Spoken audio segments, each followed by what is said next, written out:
Hello, my name is Valentina. When I was younger, I have never had a home. I lived in a house given by the state to live temporarily in it. After that, I moved with my grandmother, and I didn't have a beautiful life there. My father started to drink alcohol, and every night he used to beat all three of us: my mother, my grandmother, and I. Later, my grandmother from my father's side couldn't stand seeing us being beaten all the time, so she decided to take us to live with her. But because of her husband, who was an alcoholic as well, we were often kicked out of the house. During the winter, there were times when we used to wake up covered in snow. We used to sleep with the sheep and with the chickens. We used to hide ourselves in the cellar so we can escape all the screaming and all the beating. The worst moment I remember was one day when my father came home drunk. He took us in the streets.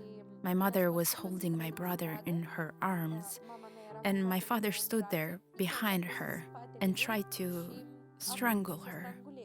Our neighbor, who was also my teacher, came to help us, and that's how my mother survived.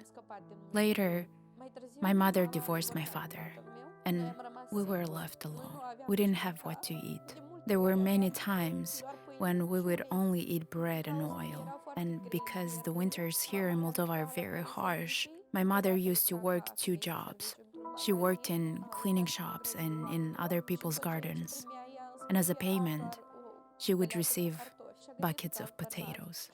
After a while, she found another man and she decided to live with him. But I never felt his love. We were mocked by him. We were nothing for him. The last time when I allowed him to mock me was when I was 15 years old. He came home drunk and he started to beat me. He pushed me hard. My head hit the wall and I almost fainted. I took all my school supplies and I went to live with my grandmother. But all the ugly things did not end there, because my grandfather did not change. He stayed the same as my father. He would wake us at 1 a.m. and would start screaming at us. My grandmother and I ran away, and we found a place to hide in the attic.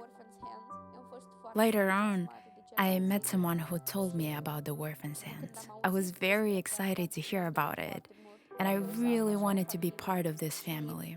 On April 11th, I was called and told that I will be part of the orphan's hands. Since I got here, all the things that used to be unbearable now are given meaning. I can confidently say that God's hands touched me. I cannot say now that I was never loved. I feel His love.